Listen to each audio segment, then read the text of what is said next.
mong này chơi new free phi bang mình và những đợt là khắp những hàng lần ra gặp thêm mong gặp đấy mấy độ này chữ Thái Lan ta yêu cơ lại sắp đoạn vì ta bạn này tập play thuộc lại bục nhiên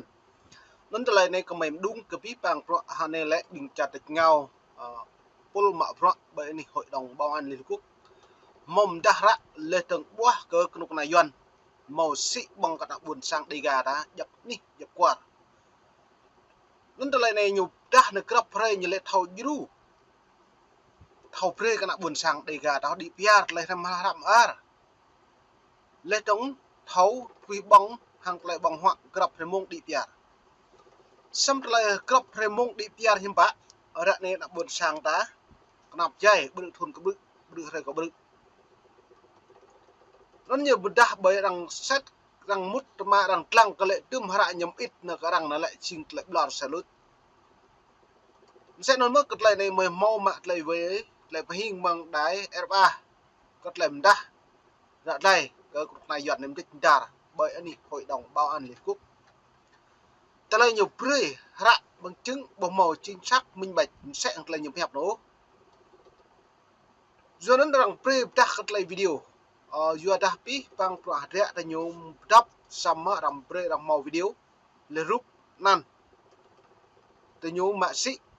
pro anh Ả Rập Xê Út le rú anh Philippines đã Trung Quốc đã Campuchia đã Lào sĩ nạ buồn sang đi gà đã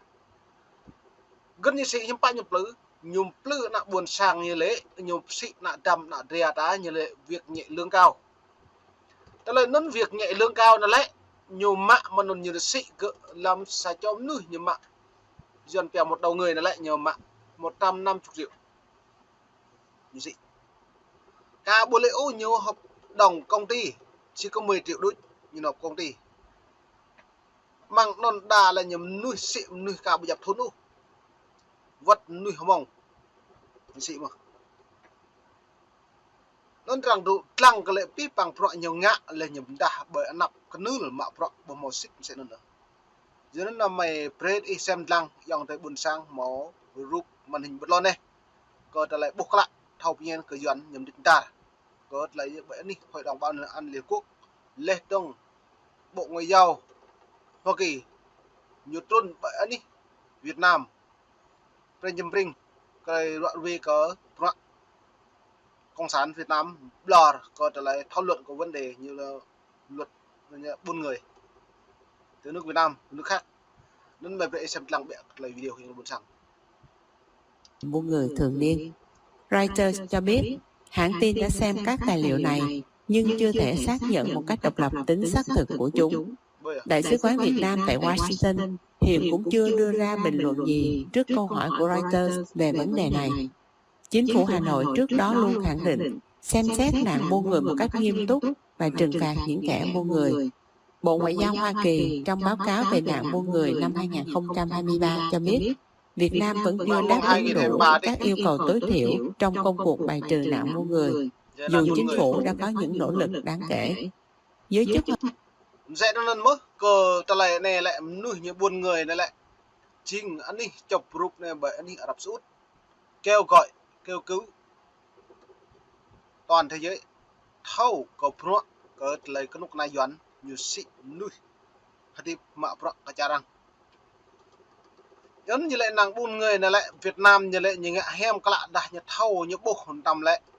như phát lấy kẹo tôi hồn luật Việt Nam đầm nhớ xong ta lại nó lại chính thức từ nhối tiếp tay Brexit nuôi mong cha Việt Nam này sĩ anh đi cha công ty này công ty đi vất bẽ đi Campuchia cả cái mà nó tôi đặt lăng cái tương lai đáng cộng sản Việt Nam mừng đi nạp chấm bay như bộ và thâu các lại lâu đời cái nhố ray lê đông lại pian từ nhố là pi bằng pro đam một kẹng chum mự từ nhố hắn này lại đang tụ băng lại đang tươm ca nhầm kha cái nhầm lại pi bằng tươm như ngạm mạm núi lại tươm nhố được sĩ về công khai nên cả đang thâu mạ pro hàng lại đừng tự tới đã như bùm đảo lại làm tươm phàn tươm phò cọm núi lấy đứng hàng lại đang kẹo đại rẻ một lại phiền đang một thực này nên mày phải xem lăng trong cái video này. Hoa Kỳ đang chuẩn bị cho báo cáo mới vào năm nay, dự kiến sẽ công bố trong tháng này. Trong báo cáo mới, Hoa Kỳ cần phải quyết định liệu Việt Nam có tiếp tục có những nỗ lực đáng kể hay không. Hiện Bộ Ngoại giao Hoa Kỳ chưa đưa ra bình luận gì về thông tin mới này. Trong báo cáo mới công bố hôm 20 tháng 6, Project 88 kêu gọi chính phủ Mỹ phải có hành động trong báo cáo mới. Project 88 cho biết nên Project 88 ta lại pre thâu lên từng hàng bằng thun nêm á chẳng làm đa cơ pro tùm rạm ar công đảng Cộng sản Việt Nam vất Bộ Ngoại giao Mỹ ca bật khẳng định của Việt Nam như tuy ngạ mà bồ đà nhiều hem lắm mà mang thun đàn này rằng giáp như lại nhầm đạp đò rồi đánh trả đó nhiều pre rạ bộ mồi chính xác thông tin minh bạch có trả lời nhiều xịn nuôi lên từng mạng cự nuôi cạo mồi nhiều bằng lệ đò đôi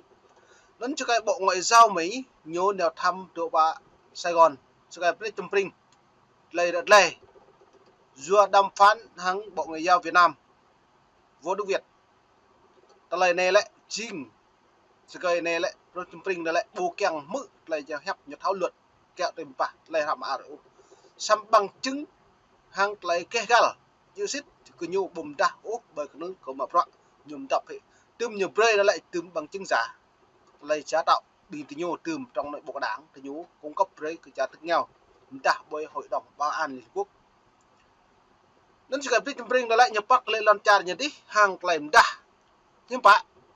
nó như trình rằng bộ bông ô còn thời nhiều tươm pi bạc lọc bao nhiêu ngạn nên mình về xem lăng là lên này.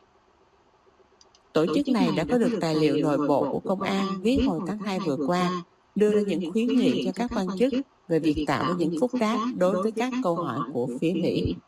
Theo một văn bản ký bởi Thiếu tướng Công an Đặng Hồng Đức mà Project 88 có được, đề nghị được đưa ra là Việt Nam nên kiên trì theo đuổi việc cùng hợp tác và đấu tranh và ngăn chặn phía Mỹ lợi dụng và sử dụng vấn đề này làm công cụ chính trị để định hình hệ thống pháp lý của quốc gia trong khi can thiệp vào việc nội bộ của chúng. Sẽ đơn lần mới có lại đầm đa lại Bộ Ngoại giao Việt Nam chỉ lấy tướng hàng lấy Bộ trưởng Công an có làm đa như nhắc nhớ Mỹ hội đa làm lử lên tướng can thiệp chuyên nội bộ của nhau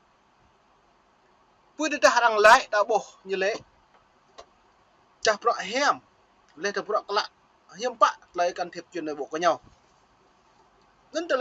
lấy tung klum hàng lấy cái cao hàng lấy phi bằng này để phi bằng rõ như không khai còn lại tuy công khai đa rằng các đến rằng thầu mút ma rằng thầu ru trong cái nào bố ta hàng lấy cùng góp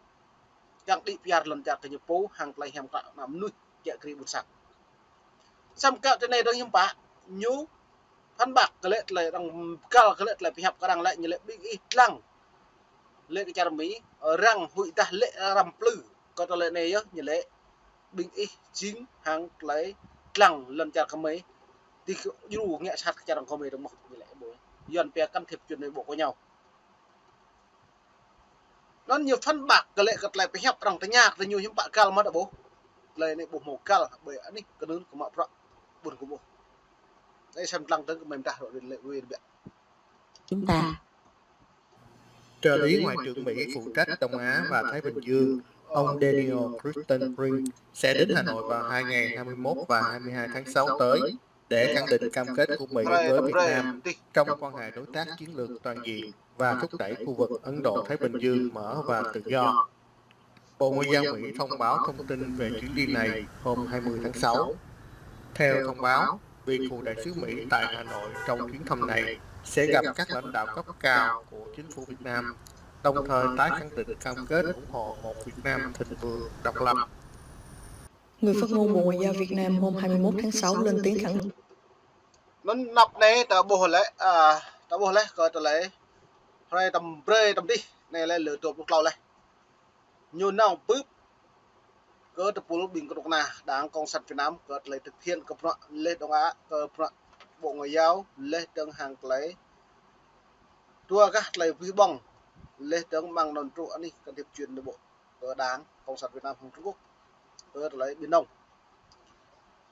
nó rằng nèo tại nhà phải hiện cái lại cặp đoạn cái nhú hiếm bạ rẻ cao lấy tương hàng lấy lọt là của nhu Trung Quốc hiếm bảy lấy tương Trung Quốc có hàng tỷ nhú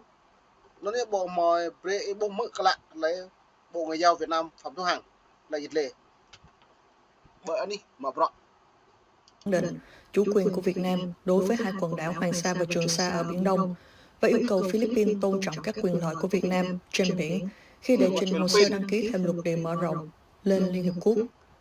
Bộ Ngoại giao Philippines hôm 15 tháng 6 thông báo cho biết, nước này đã chính thức yêu cầu Liên Hiệp Quốc xem xét hồ sơ đăng ký thêm lục địa mở rộng ECS ở khu vực Tây Palawan ở biển Tây Philippines. Việc Philippines đệ trình hồ sơ này có thể đặt ra những thách thức luật pháp đối với Việt Nam và Malaysia khi vùng thêm lục địa của hai quốc gia này cũng bị chồng lấp bởi phần mà Philippines đòi hỏi. Người phát ngôn sẽ nói là pi bằng pro hạt rẻ này là Trung Quốc hàng Philippines lấy Việt Nam nhiều cái tranh cánh cái là quay à lệ nạ buồn sang hiểm mạ can như bộ mặt trong cái bố nó nhiều lệ nhiều nào cái chả răng như lệ răng xâm phạm răng mạ thì nhiều tức ra răng mạ thì nhiều hiểm bạ lại nhiều bộ rất là đa lặng nên môn này mày mong nịt mong đừng thông tin có mày đa nạ buồn sang xem đi ga ta thâu rồi về cợt lấy doan nhưng định đa đặc biệt hội đồng bảo an Liên Hợp Quốc vắt lần cha đến các hầm cắn có nhiều thông tin nhiều máu một kiểm chứng nhiều prek răng lệ đồng đặc pi bằng lại như lệ nhiều social legal rằng bộ một là chịu nên thông tin đã ít lăng như giàu thông tin đa chiều ít lăng là ít lăng saka muốn saka mới như cả với ít lăng saka em muốn saka mới như cả nhưng bạn itu trong dòng ít lăng em bây giờ doan bèo một mặt ba lời nó khác ít thầu từ đây em mua cả như vậy nhiều mà để tụ cái nọ để mua cái nọ như vậy nhiều mà xong chứ bay độ ta tụ đang dòng cái buổi Trung Quốc Philippines Việt Nam nên đó nạp này được có mấy càng ta chôn bịa đoạn viên đơn ở buồn sáng này xong này lọc chiếc mông lại pni yang thực lập là khắp những xem lăng lại chơi new free hàng lại lê lúc na cộng sản Việt Nam hàng lại tên đa lê từng hàng Trung Quốc hill neck new vật mà nó Philippines rồi mạng rồi lại ní cộng sản Trung Sa pni buồn sáng khắp những xem lăng